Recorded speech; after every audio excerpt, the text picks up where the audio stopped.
Olá, começa agora o programa Legítima Defesa. São entrevistadores de hoje Francine Natasha, editora de negócios do Jornal NH, e João Ávila, editor de política do Jornal NH. O entrevistado de hoje nasceu em Porto Alegre, mas reside em Novo Hamburgo desde 1973. É tecnólogo em comércio exterior pela Fevale. Empresário e despachante aduaneiro, é sócio da empresa Ocean Express, serviços em comércio exterior. Na empresa, é diretor comercial e de importação e exportação. É membro da diretoria da mantenedora da Instituição Evangélica de Novo Hamburgo. Desde 2012, é presidente da Associação Comercial, Industrial e de Serviços de Novo Hamburgo, Campo Bom e Estância Velha. É também presidente do Conselho Curador da Fundação Semear e Conselho Deliberativo da Fundação Desenvolvimento Ambiental Fundamental. Nosso entrevistado é Marcelo Clark Alves. Seja muito bem-vindo ao nosso programa. Muito obrigado pelo convite. Nós que agradecemos. E a primeira pergunta que eu faço ao senhor é: o senhor está em legítima defesa de quê? Olha, a primeira legítima defesa que eu tenho que fazer é do empresariado, tá? Que é quem eu represento hoje, e represento com muito orgulho, porque diante dessas dificuldades que nós estamos passando, dificuldades econômicas, a gente ouve muito que o empresário tem culpa de algumas coisas, né? A gente tem empresários que não são corretos, assim como a gente tem em todos os segmentos, né? Pessoas, políticos que não são corretos, professores que não são corretos. Então nós temos empresários que não são corretos, mas eu estou em defesa do empresário correto, que está preocupado em produzir mais para gerar emprego, gerar imposto, para que a roda possa girar, para que a gente possa realmente tirar o país dessa situação que ele se encontra hoje. Presidente, como os empresários estão lidando com essa crise e como a ACI está fazendo para assessorá-los neste momento? Pois é, a gente tem conversado muito sobre isso e as conclusões, elas são diversas, tá? A gente tem uma percepção de que a situação, ela não tem a ver com a globalização hoje de crises mundiais, como refletiam no país. Nós temos convicção que hoje nós temos uma crise de identidade e de valores no país. Eu digo isso, e tenho no próprio Grupo Sinos, eu tenho uma coluna que sai no Jornal NH, e eu tenho afirmado muito isso, que a gente já passou por situações piores, econômicas, né? Eu tenho 48 anos, eu vivi aquele momento em que nós tínhamos 70 e poucos, até 80% de inflação ao mês. A gente tinha que comprar uma coisa de manhã e ia de tarde comprar novamente, o preço era outro. Realmente foi muito ruim aquele momento. Só que eu acho que a crise nossa hoje, e que gera uma insegurança, é de valores, né? Nós precisamos credibilidade, nós precisamos segurança jurídica. Eu sempre digo assim, qual é o empresário olha só, e eu acho errado isso, né? Olha o rendimento que nós temos do capital financeiro hoje nos bancos.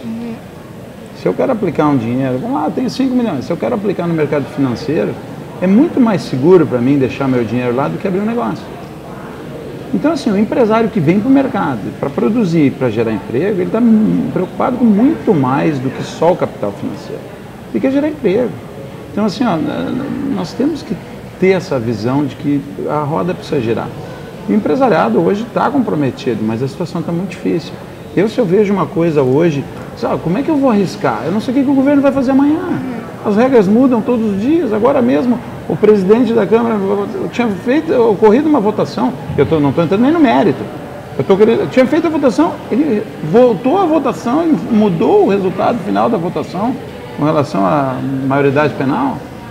Que segurança nós temos que isso está sendo feito? Não tem segurança nenhuma. Mas, presidente, o senhor fala que é necessário fazer a roda girar. O senhor disse isso já em 2 momentos aqui conosco.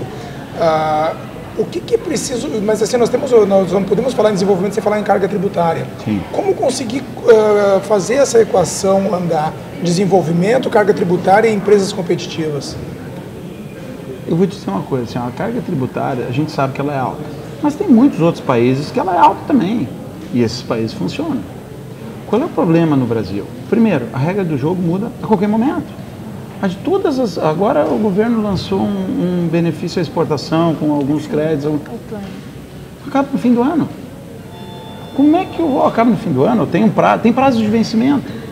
Como é que eu vou fazer um programa de exportação, vou me desenvolver e fazer investimentos para uma coisa que acaba aqui na frente? Medidas perecíveis. Pode, nós não temos uma coisa que, isso aqui está lá, é Petra, né? Nós não temos. As coisas mudam conforme a vontade de quem está no governo hoje. Eu não falo de partido, eu falo, isso vale para qualquer lugar, tá? Eu não tenho, eu sempre digo, não tenho filiação, não tenho nenhum interesse partidário, não tem nada. Então, assim, e acho que o problema está em todos os partidos hoje, né? Nós temos vários problemas, e isso na maioria, nos grandes partidos, a gente tem problema. Só que nenhum deles tem hoje um posicionamento, não, vamos fazer a longo prazo. Pior do que o tributo, então, é o fato de não saber as regras do jogo. As regras do jogo e o retorno que se tem, né? Esse era o outro ponto que eu ia dizer. A gente não tem retorno nenhum. Se vocês olharem, nós fizemos a revista do empresário que saiu esse mês da nossa entidade, tem uma via muito bonita do imposto que vai. E a via que volta, ela está esburacada, porque não volta benefício. Eu sempre digo, a coisa que eu mais queria é que todo o imposto que a gente paga e gera com os empregos, a empresa paga os impostos, o empregado que recebe, né? A empresa paga muito e o empregado recebe pouco. E esse imposto que seja justo, que ele vá para o governo, porque o governo precisa gerir tudo isso, não está voltando.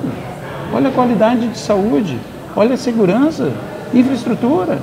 A gente não tem retorno disso, entende? Então isso eu falo para o Estado, a municipalidade, as nossas ruas esburacadas.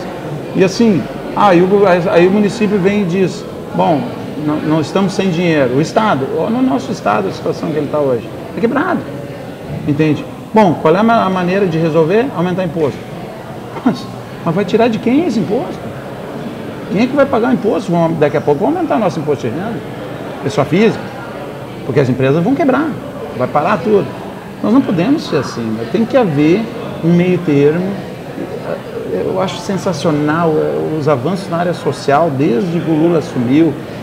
São ótimos. Eu acho que tem que ter esse pensamento. Mas a gente olha para um lado e esquece do outro. Se olha apenas para um lado. Se olha apenas para um lado. Os avanços na área social, eu ouvi isso de um cara que é muito de esquerda, e ele diz assim, se não houvesse esses planos de Bolsa Família, Minha Casa Minha Vida, todo esse pessoal que estava à margem da sociedade já teria invadido as cidades morrendo de fome e nós estaríamos num caos social. Que bom que eu ouvi isso, mas nós temos que melhorar esse processo. E a melhora desse processo não pode ser com fins eleitoreiros. Eu sempre digo, o Bolsa Família a gente não devia medir pelas pessoas que estão lá, mas pelas pessoas que deixam de precisar dele. Esse é o grande ganho da parte social. Não perpetuar, né? Não perpetuar. Gente, legal, vou te apoiar, tu vai ganhar o Bolsa Família por 5 anos. Só começa a te preparar. Sim. E daqui 5 anos vai parar. Entende? Hoje a gente vê em tudo que é lugar, todo mundo querendo tirar vantagem. O vale de cartão para ônibus, assim, todo mundo empresta para o outro. Agora em Porto Alegre eu vi que implantaram com a biometria facial, né? Todo mundo tem que tirar vantagem, nós não podemos deixar isso acontecer. Nós temos que mudar valores mesmo. Valores, é isso que eu acho que está dificultando. Sobre essa questão de tributação que a gente estava conversando, semana passada a Câmara dos Deputados, então, aprovou a nova taxa que o setor calçadista, enfim, 56 setores da indústria vão ter que começar a pagar sobre a folha. O setor calçadista, que é, querendo ou não, o principal aqui da nossa região ainda, passou de 1 para 1,5% na desoneração. Como o senhor, como a ACI avalia isso, sendo que poderia ser pior, poderia passar para 2,5%, mas continua sendo uma tributação sobre a indústria, uma das maiores geradoras de emprego, querendo ou não, nós temos mais ou menos 300 mil empregos no Brasil, que é mão de obra calçadista. Sim. Olha, eu quero ver publicado isso, tá? Eu sempre digo assim, a gente viu muita coisa em discurso e depois, na hora que sai a publicação, sempre tem linhas pequenas ali que são uma surpresa para nós. A desoneração, ela sempre é boa, mas eu digo assim, nós não podemos fazer isso provisório, entende? Não podemos fazer de curto prazo, porque é uma coisa que é paliativa, assim, toma remédio e não vamos nem investigar o que tem, vai tomando remédio para dor, tem dor de cabeça todo dia, vai tomando remédio, não, vai investigar o que tu tem, é isso que a gente tem que fazer, o nosso problema é esse, nosso problema de crescimento é esse, não é com benefício, tu vai só salvando, o doente está ali. Tu vai só remediando essas coisas. Sobrevida. Sobrevida. E a gente não pode trabalhar assim, a gente precisa pensar em longo prazo, né? Eu gosto quando o governo faz lançamentos que beneficiem, porque assim, quando a gente consegue suspirar ou respirar melhor para produzir por mais um tempo, a gente evita desemprego. Tá? Os números hoje, se nós olharmos de desemprego, eles já são bem maiores do que no mesmo período do ano passado. Eu acredito que vai piorar muito, tá? Infelizmente eu acredito que vai piorar muito antes de melhorar. Vai melhorar, tem que melhorar, as coisas não podem ser, eu sempre digo, não há bem que sempre dure, nem há mal que nunca acabe, né? Então, o ruim é que para a gente poder subir, às vezes a gente tem que chegar no fundo do poço para pegar impulso. E eu acho que nós vamos para um caminho ruim ainda. E eu não sei, e eu realmente não sei o que pode ser feito. Eu vejo assim, um governo federal hoje refém de uma Câmara, né, refém, independente ou não, eu acho que a presidenta hoje não consegue governar como ela gostaria ou como não gostaria, não sei, mas eu acho que ela não consegue. Ela está refém de um partido que eles escolheram para ser parceiro, né? Eu escolhi meu matrimônio e agora estou sofrendo as consequências, entende? Realmente eu tenho dúvidas de quem está governando esse país hoje. O senhor fala duas vezes, né, de ir para o fundo do poço para pegar impulso e tentar recuperar. Sim. Isso é um discurso pessimista ou é um discurso realista? Não, eu vou te dizer assim, eu na minha empresa, e as pessoas que me conhecem sabem que eu sou o eterno otimista. Eu sou sempre assim, eu nunca me deixo abater pela situação. Eu aprendi isso com meu pai, aquele negócio assim, quanto mais cedo eu acordo, mais sorte eu tenho, né? Quanto mais cedo eu acordo para trabalhar, mais sorte eu tenho. Nós temos que trabalhar. Só que a gente não pode não reclamar das coisas quando elas estão erradas. Aí, mas a área de jornalismo, a gente liga o rádio de manhã, a gente vê notícias ruins. Bom, mas não é por isso que eu vou ficar em casa trancado. Não. As notícias estão aí, elas acontecem. Ninguém inventa notícia, né? As notícias estão acontecendo. O que a gente tem que fazer é noticiar elas, analisar elas de uma maneira para que aquilo contribua para que a gente melhore. Né? Os acidentes de trânsito, qual é a finalidade de campanhas de trânsito? Morreram tantas pessoas, é para a gente ficar preocupado? Não, é para que não ocorra de novo, para a gente tome ações. Então, nesse cenário de quando a gente fala que a coisa vai piorar, eu acho que é uma questão que eu vejo como realista, porque eu sempre procuro olhar tendências. Né? Quando a gente faz o nosso planejamento estratégico, tanto na entidade quanto na minha empresa, a gente tem um cenário, e o cenário ele vem lá de trás, eu não posso, para frente é uma previsão baseada no histórico. Hoje o cenário está me mostrando que se nada for feito, vai piorar. Agora, como é que tu consegue lidar, Marcelo, essa situação com teus colaboradores, tanto na tua empresa quanto na ACI, para que não haja uma desmotivação? Não haja também aquele espírito que sempre falam aqui na nossa região, que nós temos um discurso muito pessimista, né? Muito derrotista aqui, que é uma herança até, digamos assim, calçadista que se fala. Eu não deixo me abater, mas eu procuro sempre trabalhar com realidade e dizer assim, muito depende de nós, mas não só de nós. Porque eu posso fazer tudo possível, eu digo, gente, acho que antes aqui mesmo nós estávamos falando com um colega aqui do jornal, a produtividade tem que ser muito maior. A gente cada dia tem que fazer mais com menos. E é menos dinheiro, é menos pessoas, a gente tem que fazer mais. Isso nos dá uma sobrevida, até que alguma coisa seja feita. Se eu simplesmente entregar o meu chapéu e dizer, não aguento mais, bom, a tendência é que piore. Então, assim, isso é com a vida da gente, né? Quando a gente tem uma doença, às vezes até maligna, uma doença, a gente agora eu vou deitar numa cama e vou esperar morrer. Não pode ser assim. Vamos lá. Quanto tu tem de vida? A gente não sabe. Não é com data marcada. E na crise não tem data marcada para... amanhã a gente vira a chave e acabou a crise. Não é assim. Mas se a gente ficar quieto e não fizer nada, trabalhar, por exemplo, que eu estou querendo dar o exemplo, a gente tem que trabalhar, a coisa vai melhorar. Eu sempre digo, o governo não tem que nos ajudar em nada. Ele só não pode nos atrapalhar. Essa é a visão que eu tenho de empresário. Cara, o governo, se deixar as regras serem cumpridas, quando a gente fala, benefício fiscal, eu acho que não tem que dar benefício fiscal em alguns casos, realmente não. Mas não me carrega demais na carga, porque eu não vou conseguir sobreviver. Aí vai ficar muito mais difícil. Mas tem setores que estão dando resultados ótimos. Tem. Mas alguns setores. Na crise energética de 2008, acho que ainda era governo Fernando Henrique, 2000, 2001, empresas geradores de energia ganharam na crise. Agora, cartórios talvez estejam ganhando dinheiro com apontamentos, com protestos.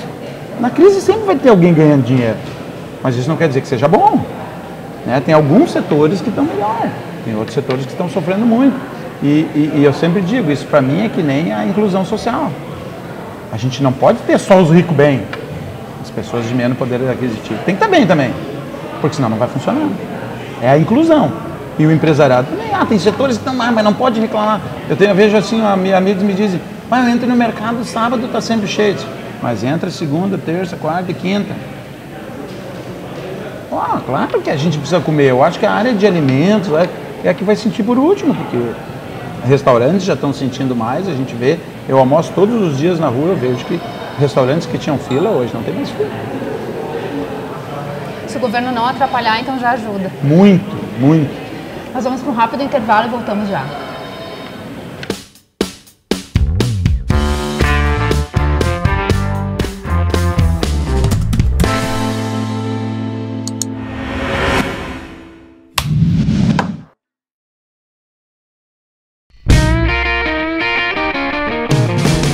Novos programas, novas vinhetas e muitas informações.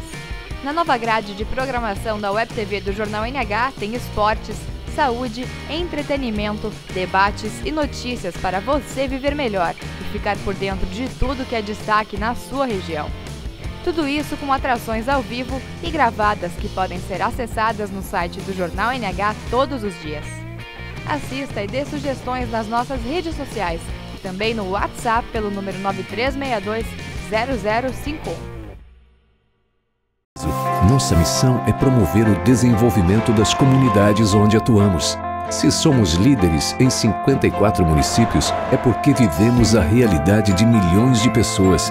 Somos assim, conectados, comprometidos, atuantes. Somos multiplataforma. Somos o Grupo Sinos. Desde 1950...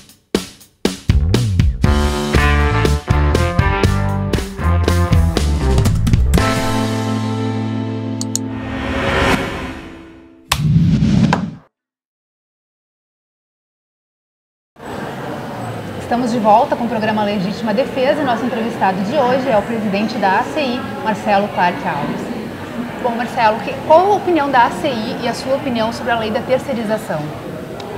Olha, a lei da terceirização já mudou tanto desde o início que ela foi apresentada lá, né? Mas eu vou tentar simplificar assim, qual é a nossa opinião como entidade e a minha pessoal também. Tem coisas... vou usar um exemplo da construção civil, tá? Que aí entra naquela discussão o que é meio e o que é fim, né? Que a gente nunca vai chegar num consenso. Eu entendo, e conversando com vários empresários, que como nós tínhamos antes, assim, uma fábrica, tá?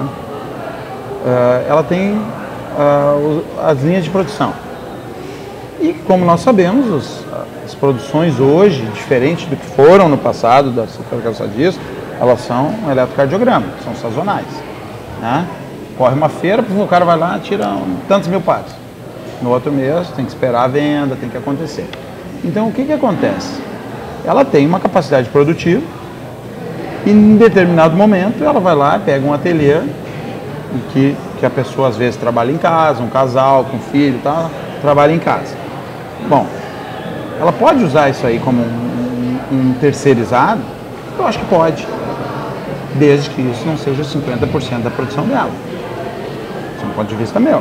Se no momento que aquilo ganhou um vulto, traz para dentro de casa, agrega na estrutura, porque se criou um vulto muito grande, significa que já não está mais tão assim, já está mais assim. O que acontece? Bom, agrega na tua produção e deixa aquilo para picos eventuais. A gente sabe que tem gargalos em todos os segmentos, né? Tem determinados horários que precisa todo mundo na empresa, tem determinados horários que são pessoas fazendo algumas etapas do processo produtivo. Então eu acho que um limitador de percentual, né, que até houve uma proposta, não me lembro se foi do ministro da Fazenda, Eu não tenho certeza, mas que agregaria alguma coisa. Poderia agregar alguma coisa. Eu sou a favor disso, tá? Várias empresas calçadistas da nossa região, na verdade, já terceirizam quase totalmente a sua produção, né? Algumas, na verdade, elas são gestoras de marca. Também, Isso é outra coisa. Na verdade, elas não produzem nada. Exato. Entende? Elas são gestoras de marca, elas compram um produto. Desculpa, eu esqueci assim, eu acho que tem uma coisa que não pode ser perdida sob hipótese alguma. Aquele cara que contratou o ateliê lá para fazer uma parte do processo produtivo dele, ele tem que ser responsável pelo recolhimento dos encargos. Ele tem que ser responsável pelo recolhimento dos... Seu VJ, tudo bem? Ele tem que ser responsável pelo recolhimento dos impostos daquela empresa que ele terceirizou. O que acontece? Construção civil, tá? Construção civil, eu sou um construtor de edifício. O que acontece? Eu não faço gesso. Sim. E eu não preciso ter uma equipe de gesso, porque ela vem quando eu estou com o prédio pronto e faz a etapa dela e vai embora. Enquanto isso, eu estou começando a fazer um novo prédio. Isso é meio, isso é fim. Hoje, tem construtoras em Porto Alegre que entregam sem o gesso. O gesso é um serviço à parte. Aqui em Novo Hamburgo, as construtoras, na sua maioria, entregam com gesso. O que é meio e o que é fim? Eu compro um apartamento sem gesso para personalizar ele com a minha vontade depois. Faço um projeto e às vezes até contrato um gesseiro. O que é importante nessa discussão toda? É que todas as responsabilidades sociais e encargos sejam cumpridos por alguém. E se o cara que tem o maior poder aquisitivo, se a construtora é para ser responsável pelo recolhimento dos tributos do gesseiro, que ela faça e desconte do serviço que ela contratou. O gesseiro vai dizer, eu faço o prédio todo por 50 mil reais. Ok, funcionários, quanto tu vai usar, qual vai ser a carga tributária disso aqui? Os impostos. Eu vou deduzir e vou recolher para ti. O que não pode ser ter alguém na informalidade, porque aí uns pagam mais pelos outros. Isso aqui nem passagem de graça. Eu falo com estudantes que estão DCE, aí que o pessoal, mas a gente quer passagem de graça. Alguém quer pagar essa conta? Não tem almoço de graça. Não existe isso de não graça. Não tem almoço de graça. Alguém vai pagar essa conta, entende? E é justo que alguém que está entrando, que está começando na sua vida profissional, tem, ok, mas tu vai ter por um tempo, alguém vai ter que pagar isso. É o governo que vai subsidiar. Alguma coisa tem que acontecer, né? Mas eu sou a favor da terceirização, né? Eu acho que o processo tem muito para melhorar, mas o que não pode dizer, não, a terceirização é ruim, não, a terceirização é ótima. Tem que haver discussão com as partes envolvidas, com flexibilidade, com diálogo, eu acho que nós podemos chegar num bom senso. Presidente, o nosso Vale aqui, ele se desenvolveu muito em função da produção calçadista, né? E teve um período maravilhoso ali nos anos 70, 60, 70, 80, um boom aí que tornou o Vale conhecido no mundo. Quando começou a primeira crise, já se falou que o Vale perdeu tempo em não diversificar a economia. O que o senhor defende hoje? O Vale deve continuar apostando no sapato ou tem que pensar numa outra forma de agregar desenvolvimento aqui na região? Nós temos uma coisa muito importante aqui na região, que é o conhecimento do cluster do sapato, do coreiro calçadista. Tá? O conhecimento aqui ainda. Tanto que os maiores calçadistas são da região, temos no interior de São Paulo também, mas assim, aqui foi o grande boom daquela época, na década de 70 e 80. Então assim, o conhecimento aqui. Eu vou fazer um comparativo com commodities. Tá? O Brasil é um grande exportador de minério, de soja. Nós não devemos... Se nós somos bons nisso, vamos usar isso. É ruim exportar matéria bruta sem agregar valor? Bom, se tiver faltando aqui, ou se a gente tiver outro produto na balança comercial que consiga agregar valor, a gente não pode achar que é ruim exportar se nós somos bons nisso. Então assim, eu não acho que a gente tenha só que mudar por mudar, porque o sapato está sendo mais competitivo em outros países, como China, Índia, Vietnã, Singapura, não importa. Vamos fazer bem o que nós fazemos, nós podemos, nós temos ótimas fábricas aqui ainda fazendo um bom trabalho. Só que naquela época, na década de 70 e 80, o maior foco era o mercado externo. E hoje o maior foco é o mercado interno. Por quê? Porque nós deixamos de ser competitivo para fora. Aqui, nós temos ainda controle antidumping para produtos que vêm de fora, não temos? Para produtos da China. Então assim, a gente está resguardando o mercado interno para que ele consiga produzir. Eu só acho que, ao invés de não deixar entrar produtos baratos, nós temos que deixar o pessoal daqui ter condições de competir sem uma carga tributária tão pesada, para que todos nós possamos comprar o sapato nacional por um preço melhor. É o meu pensamento. Eu acho que a diversificação é muito boa sempre. Tá? Eu vou usar um exemplo da minha empresa. Quando eu entrei na empresa em 1992, 95% do nosso faturamento vinha da área calçadistas. E de 1 ou 2 clientes, 95%. Se eu perdesse esse cliente, eu quebrava no dia seguinte. O que eu entrei na empresa para fazer? Diversificar. Hoje, 5% vem do setor calçadista. Só que todos os setores, esses 95%, estão sofrendo. Mas assim, o que eu tive que fazer? Eu hoje estou aqui, estou atendo Caxias, atendo Porto Alegre, atendo o interior do estado, atendo São Paulo, tem clientes de São Paulo que eu atendo por aqui, entende? Está todo mundo sofrendo. São Paulo é um mundo à parte, tá? São Paulo, apesar da crise, a coisa gira, é inacreditável, eu fico surpreso.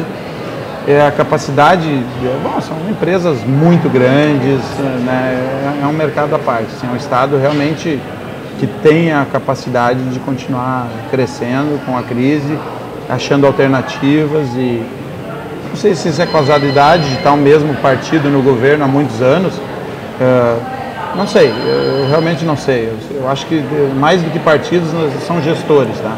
Eu acredito mais em pessoas do que em partidos. Bom, a gente está se encaminhando para o final do programa, eu peço então as suas considerações finais. Olha, eu queria agradecer o convite, uma oportunidade muito importante para a gente estar falando nesse momento que nem eu disse antes, não é desmotivador, não deve ser desmotivador, mas é difícil e a gente tem que falar que ele é difícil para que a gente possa achar soluções para melhorar. Eu acredito, como eu disse antes, nas pessoas, a gente tem que todo mundo acordar cedo, trabalhar e fazer o nosso melhor, né? Não fazer o possível. Esse é o nosso amigo Cortella falou aquele dia lá, assim, a gente não pode fazer o possível, a gente tem que fazer o melhor. E fazer o melhor, todo mundo vai ajudar para que a coisa realmente aconteça. Se esses políticos que estão no poder, seja âmbito federal, estadual, municipal, eles visualizarem que ninguém faz nada sozinho, que eles precisam do empresário, eles precisam do povo que está ali para eleger eles, que eles precisam pensar em um ambiente melhor, eu acho que a gente tem condições de melhorar. Mas eles têm que escutar, e eles não estão escutando, né? O povo vai para as ruas, faz alguns movimentos, mas depois a coisa esquece no dia seguinte. Ok, muito obrigada pela sua presença. Muito obrigado. Chegamos ao fim do Legítima Defesa de hoje. Semana que vem estaremos de volta. Até lá.